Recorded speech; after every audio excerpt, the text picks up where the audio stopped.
शरण में है अरिहंतों के, उनके मंगल का क्या कहना। दुनिया में देव अनेकों हैं, अरिहंत देव का क्या कहना।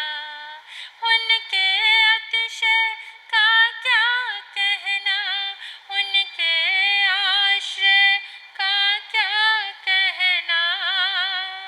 उनके अतिशय का क्या कहना, उनके आश्रय का क्या कहना। दुनिया में देव अनेकों हैं, अरिहंत देव का क्या कहना।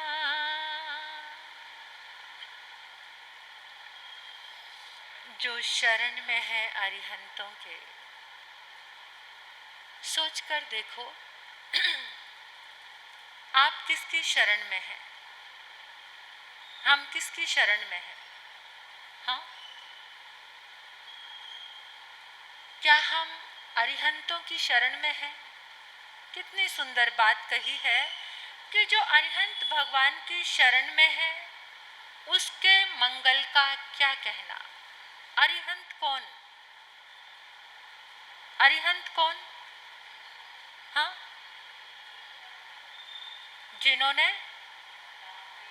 राग द्वेष को खत्म कर दिया, वो अरिहंत हैं। अब लोग मानकर बैठ जाते हैं कि ऐसे अरिहंत जिन शासन में ही हुए हैं। ऐसी बात है। अरिहंत अरिहंत कहाँ हुए हैं, कौन अरिहंत हो सकते हैं, कौन हो सकते हैं। कहीं भी अरिहंत हो सकते हैं। राग द्वेष, भगवान ने जहाँ ये बात कही है, परमात्मा ने, प्रभु महावीर ने 15 प्रकार के सिद्धों की बात आई है, तो वहां पर सिद्ध कहाँ कहाँ पर है। अरिहंत शब्द तुम्हें संकीर्णता छोड़ने का संदेश देता है। जो आज ये एक संप्रदाय में, जो आज ये एक चीज में हम धर्म में बंद कर रह गए हैं, ये मेरा धर्म, ये तेरा धर्म, ये मेरी संप्रदाय, ये तेरी संप्रदाय, ये जैन धर्म, ये बौद्ध धर्म, ये सनातन धर्म, ये ईसाई धर्म, ये सिख धर्म, ये मुस्लिम धर्म। परमात्मा कहते हैं अरिहंत सब जगह हो सकते हैं, हर धर्म में हो सकते हैं। ये मतांतर 363 मत हैं, उसको मत कहते हैं, धर्म नहीं कहते। धर्म तो एक ही है। जिसको आज हमने धर्म की अलग अलग डेफिनेशन दे दी है, धर्म की अलग अलग परिभाषाएं कर दी है, वो धर्म नहीं। धर्म क्या, परमात्मा ने क्या कहा है कि धर्म क्या है, क्या है धर्म। वत्थु सुहाओ धम्मो, वस्तु का जो स्वभाव है, हमारा स्वभाव क्या है, पानी का स्वभाव क्या है, आग का स्वभाव क्या है, मिर्ची का स्वभाव क्या है। मिर्ची का जो तीखापन है वो उसका धर्म है, वो स्वभाव है उसका। पानी का स्वभाव शीतलता देना है। गर्म पानी को भी आग पर डाल दिया जाए तो आग बुझ जाएगी, भले ही वो विभाव में आ गया पानी, लेकिन फिर भी वो अपना स्वभाव नहीं छोड़ता। गर्म पानी है खोलता हुआ, और जलती हुई आग पर गिर जाए तो आग बुझ जाएगी। ये पानी का स्वभाव है शीतलता, अग्नि का स्वभाव उष्णता, और हमारा स्वभाव, आत्मा का स्वभाव क्या है। आत्मा का स्वभाव क्या है, ऊर्ध्व गमन करना, ऊंचे उठना, ऊपर की ओर जाना। लेकिन हम तो आज विभाव में जा रहे हैं, स्वभाव में नहीं है। हम तो एक संप्रदाय को पकड़ कर बैठे हैं। परमात्मा कहते हैं कि गाय चाहे कोई भी कलर की है, कैसे भी रंग की है, चाहे वो काले रंग की है, चाहे वो सफेद रंग की है, चाहे वो लाल रंग की है, लेकिन उसका दूध कैसा है? सफेद है। लेकिन हम जो धर्म है वो वही है, वो वही है, सफेद दूध की तरह। गाय चाहे किसी भी रंग की है लेकिन दूध तो सफेद है। धर्म यही है। लेकिन हमने आज हमने धर्म की परिभाषाएं कुछ अलग कर दी। हमने तो ये ठेका ले लिया है कि अरिहंत हैं तो सिर्फ जैन धर्म के हैं। नहीं, विशाल दृष्टिकोण परमात्मा प्रभु महावीर का कि अरिहंत कहीं भी हो सकते हैं, किसी भी स्थिति में हो सकते हैं। तुम्हारे पास पहचानने की आँख होनी चाहिए। मुझे बहुत अच्छी लगती है ये लाइन कि जो शरण में है अरिहंतों के, उनके मंगल का। तुम्हें द्वेष से मुक्त वही कर सकता है जो द्वेष से मुक्त हो गया है। तुम्हें राग से मुक्त वही कर सकता है जो राग से मुक्त हो गया है। तुम्हें क्रोध से मुक्त वही कर सकता है जो क्रोध से मुक्त हो गया है। जो क्रोध से मुक्त नहीं हुआ वो तुम्हें भला क्या शांत करेगा।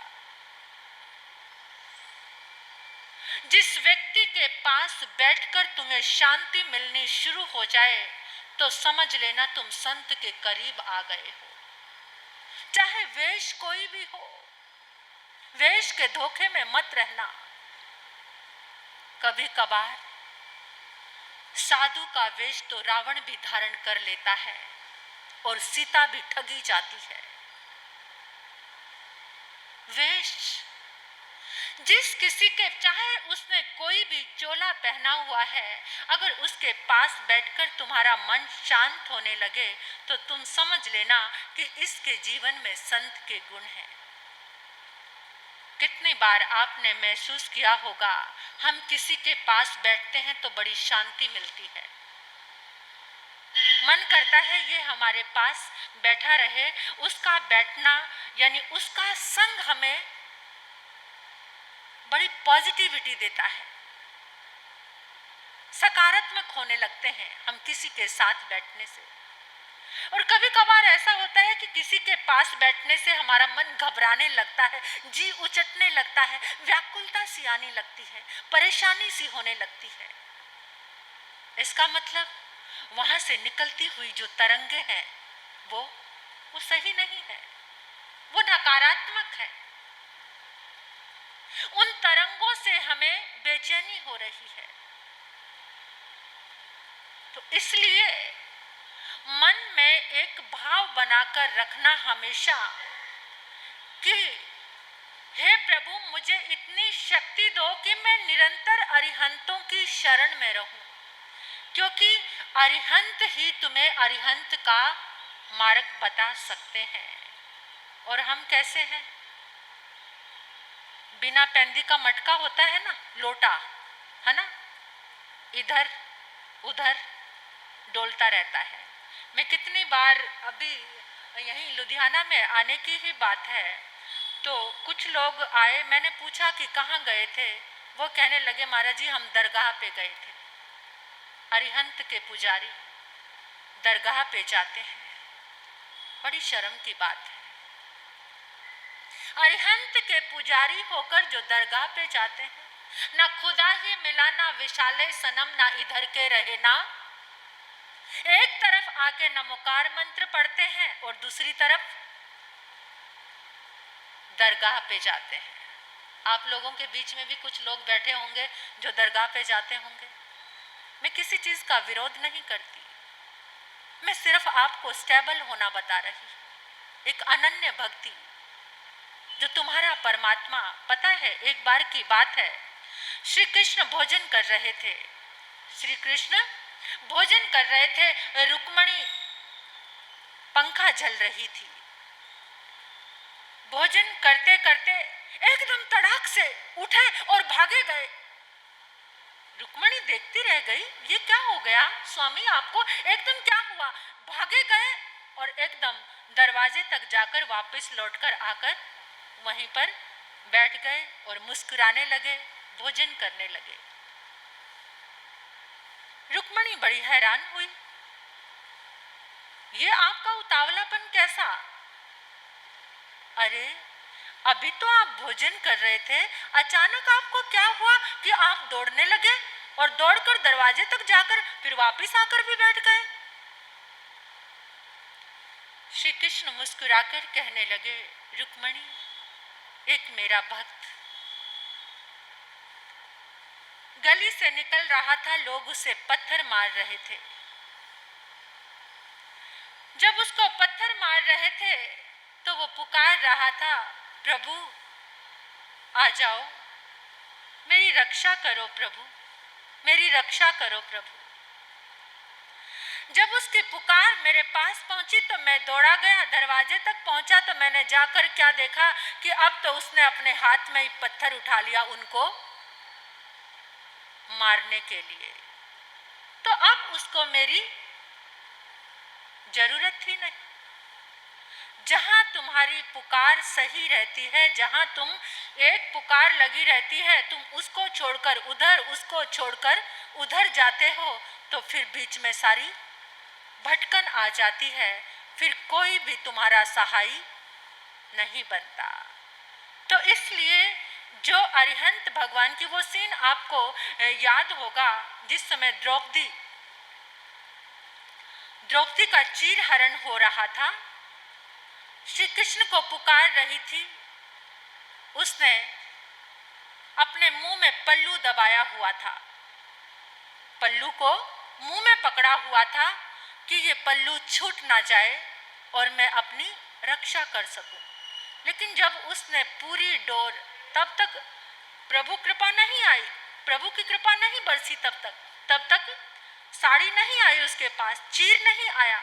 लेकिन जब उसने वो मुंह का पल्लू भी छोड़ दिया और सतत पुकार चली, इतनी अनन्य भक्ति होती है जब आकर प्रभु तुम्हारी रक्षा करते हैं, तब आकर तुम्हें कोई बचाता है। आपका एक दोस्त मिला, आप सामायिक कर रहे हैं, सामायिक करते करते बहुत समय बीत गया, जो मन में सोचा था वो तो हुआ ही नहीं, सामायिक में भी क्या है।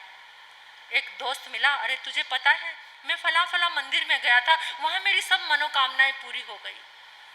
सामायिक को एक कोने में छोड़ा और कहाँ चल पड़े, कहाँ चल पड़े, बोलो, मंदिर में चल पड़े। फिर क्या है, फिर क्या हो सकता है, क्या मिल सकता है? कुछ भी तो नहीं।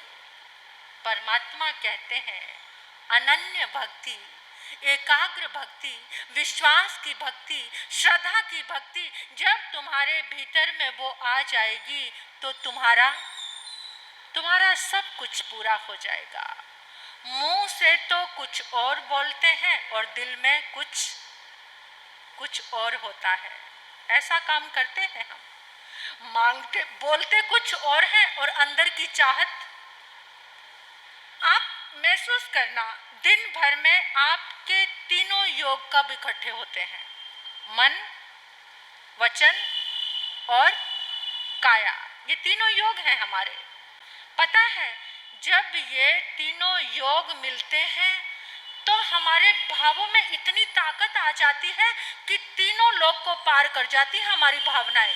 हमारी जो अंदर की ऊर्जा इतनी ताकतवर हो जाती है कि जिस समय मन, वचन और काया, ये तीन योग हमारे इकट्ठे होते हैं तो इतनी शक्ति आ जाती है कि एकदम हमारी जो भावनाएं हैं तीनों लोगों को पार कर जाती हैं, एक इतने सूक्ष्म छोटे से समय में। तो फिर हम क्यों नहीं ये चिंतन करते कि दिन में ऐसा कौन सा समय है कि जहां पर हमारे तीनों योगों से हम एक बार भी नमोकार मंत्र गिनते हैं, एक बार भी हम अरिहंत परमात्मा का नाम लेते हैं। अगर एक बार भी ले लिया तो शायद उसी से बेड़ा पार हो जाता है। हमने कितनी समायिकें की जिंदगी में, लेकिन आज तक एक समायिक भी पुण्य श्रावक जैसी हो पाई? एक समायिक भी। उस समायिक का मोल कितना था पता है आपको?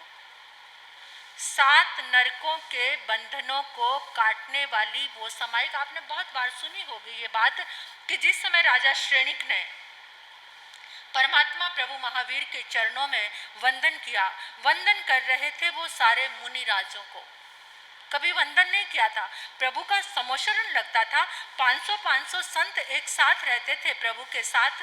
तो श्रेणिक राजा के मन में आया, आप देख लेना आपकी वंदना कैसी है और राजा श्रेणिक की वंदना कैसी है। वंदन करने के लिए राजा श्रेणिक आए, संतों को बैठे देखा, बड़ी श्रद्धा का भाव उमड़ा और सोचा मुझे सभी को आज तिकुतों के पाठ से 3 बार उठ बैठकर वंदन करना है। वंदन करने लगे, आधे संतों को वंदन कर दिया। राजा थे, सुकुमार शरीर था, पसीने से नहा गए। तो सोचा कोई बात नहीं, इन संतों को फिर कल वल में वंदन कर दूंगा। थोड़े संतों को वंदन किया, प्रभु के चरणों में आकर बैठे और प्रभु से प्रार्थना करने लगे। ऐसे ही कुछ धर्म चर्चा में एक विषय निकला कि प्रभु आपका ये शिष्य मरकर कहाँ जाएगा। प्रभु कहने लगे, श्रेणिक तुमने 7 नरकों में जाना था, लेकिन अभी अभी तुम जो वंदन करके आए ना मुनि राजों को, संतों को, उससे तुम्हारी 6 नरकों के बंधन कट गए। अब एक ही नरक का बंधन बचा है। अगर तुम इन संतों को सबको वंदन कर लेते तो तुम्हारी 7वीं ये एक नरक का जो बंधन है ये भी कट जाता। तो प्रभु मैं अब वंदन कर लेता हूँ। कहते नहीं, अब तुम्हारा वंदन और उस वंदन में बहुत अंतर है। उसमें भक्ति थी, इसमें स्वार्थ है। उस वंदन में भक्ति थी और इस वंदन में तुम्हारा स्वार्थ है। स्वार्थ के वशीभूत होकर जो चीज की जाती है वो फलदायी, और हमारी हर क्रिया के पीछे क्या होता है। आज ये जो ऊर्जा की हम साधना करा रहे हैं, देखो धर्म सुनने वाले बहुत कम लोग दुनिया में रह गए, है ना। सारा कुछ स्वार्थ से जुड़ा हुआ है। चलो मैं तो सोचती हूँ कि स्वार्थ के वशीभूत होकर भी धर्म कर लो तो कम से कम कुछ समय तो सार्थक होगा। श्रेणिक प्रभु चरणों में कहने लगे, प्रभु और कोई तो उपाय बता दो, ऐसा तो कोई साधन होगा कि जिससे मेरे ये नरक का बंधन टूट जाए। प्रभु ने बहुत सारे उपाय बताए। क्या? बहुत सारे।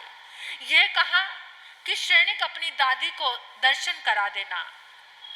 वो दादी इतनी अव्यय जीव थी। श्रेणिक ने कहा, दादी माँ गुरु महाराज आएंगे, दर्शन कर लेना। कहती आंखें फोड़ लूंगी, लेकिन ऐसा कुछ कहानी विधान ये आती है हमारे शास्त्रों में वार्ता।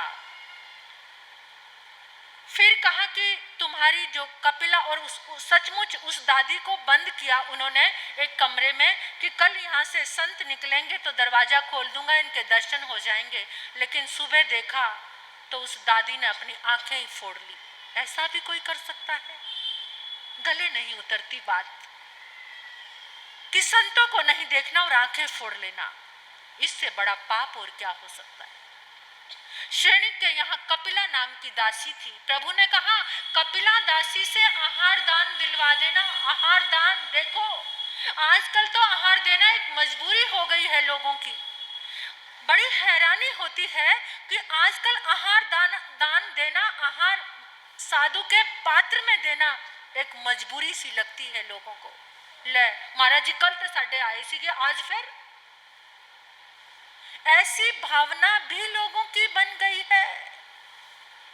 ये कैसे कर्म का उदय है। अहोभाव के साथ दिया, अहोभाव के साथ जो आहार बहराता है उसके जीवन में साता वेदनी कर्म का उदय होता है। जो भावों के साथ आहार बहराता है वो तीर्थंकर पद को पा सकता है।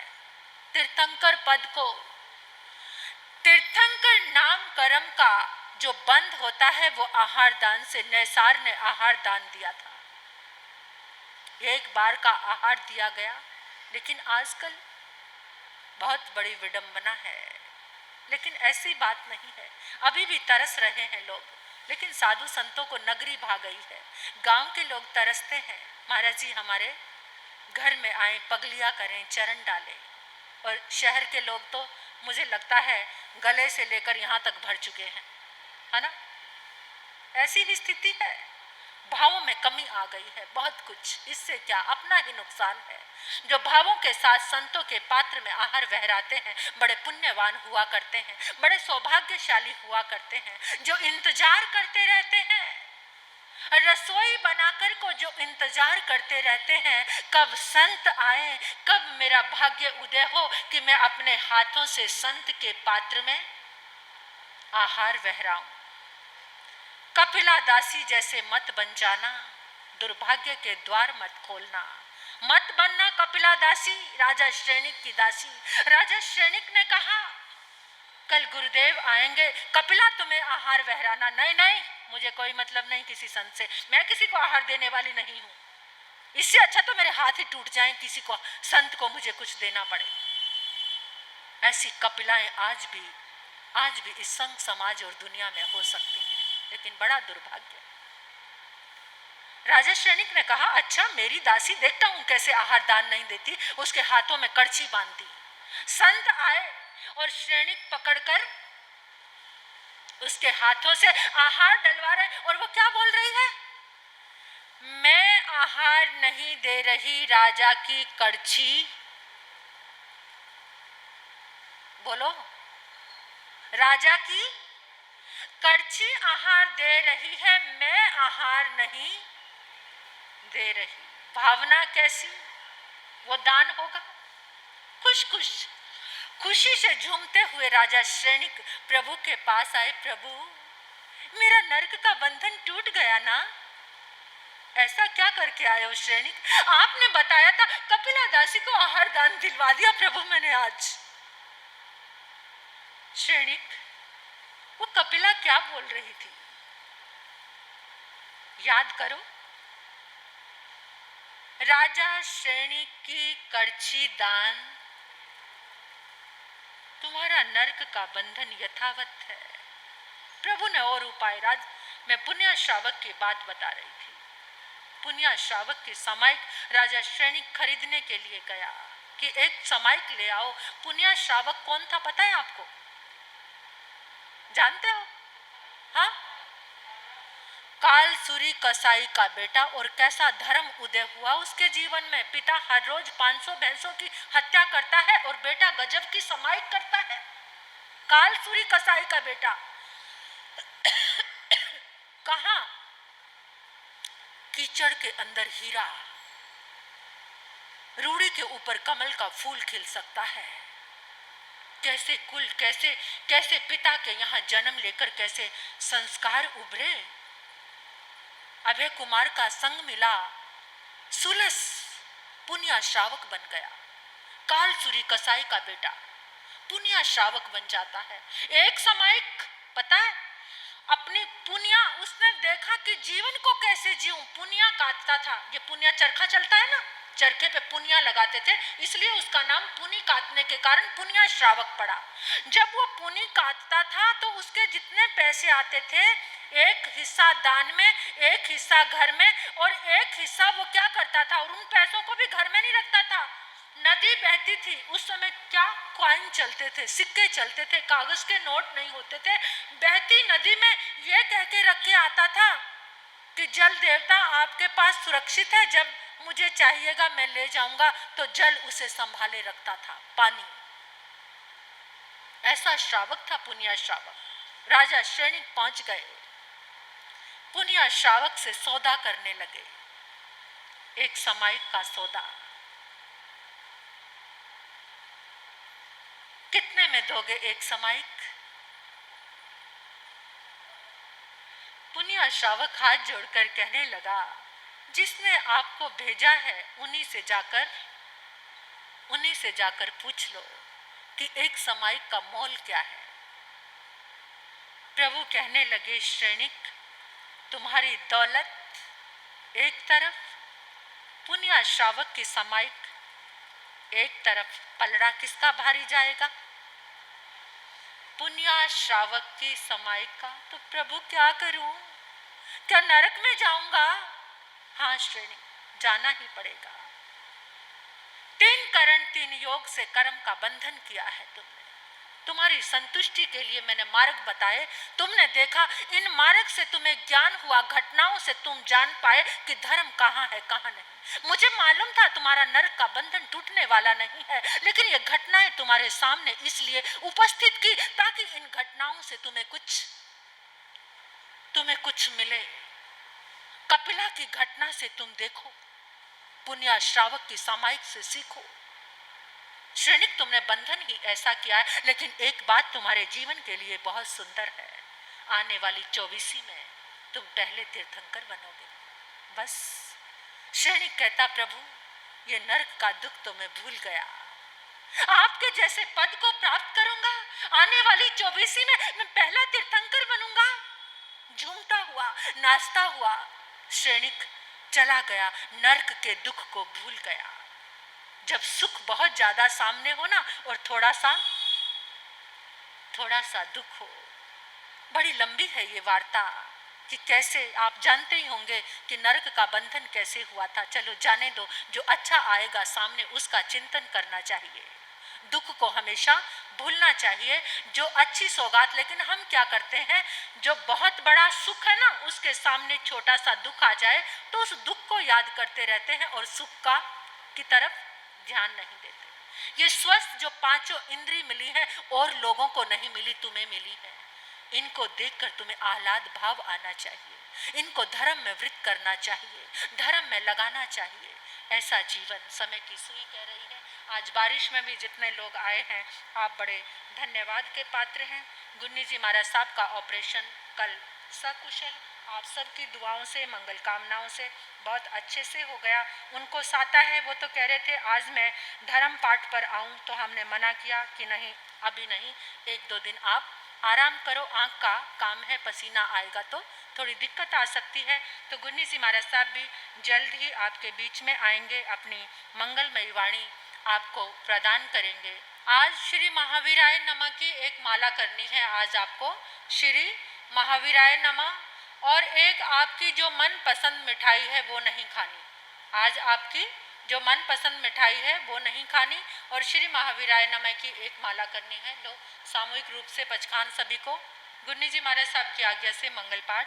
नमो रिहंताणं, नमो सिद्धाणं, नमो आर्याणं, नमो उवजयाणं, नमो लोय सप्साउणं, चैता वारंग बासंग चकवटी में हिड्यो संति संति करे लोय पत्तो गई मनुत्रंग, धमो मंगल मुकिटंग अहिंसा संज मोतवो, देवा वितंग नमंग संति जस सम्मे श्यामणो, श्री चतारी मंगलम, अरिहंता मंगलम, सिद्धा मंगलम, साहू मंगलम, केवली पनतो धमो मंगलम, चितारी लघुत्तमा, अरिहंता लघुत्तमा, सिद्धा लघुत्तमा, साहू लघुत्तमा, केवली पनतो धम्मो लघुत्तमा, चितारी शरणं पवज्जामि, अरिहंते शरणं पवज्जामि, सिद्धे शरणं पवज्जामि, साहू शरणं पवज्जामि, केवली पनतो धम्मो शरणं पवज्जामि।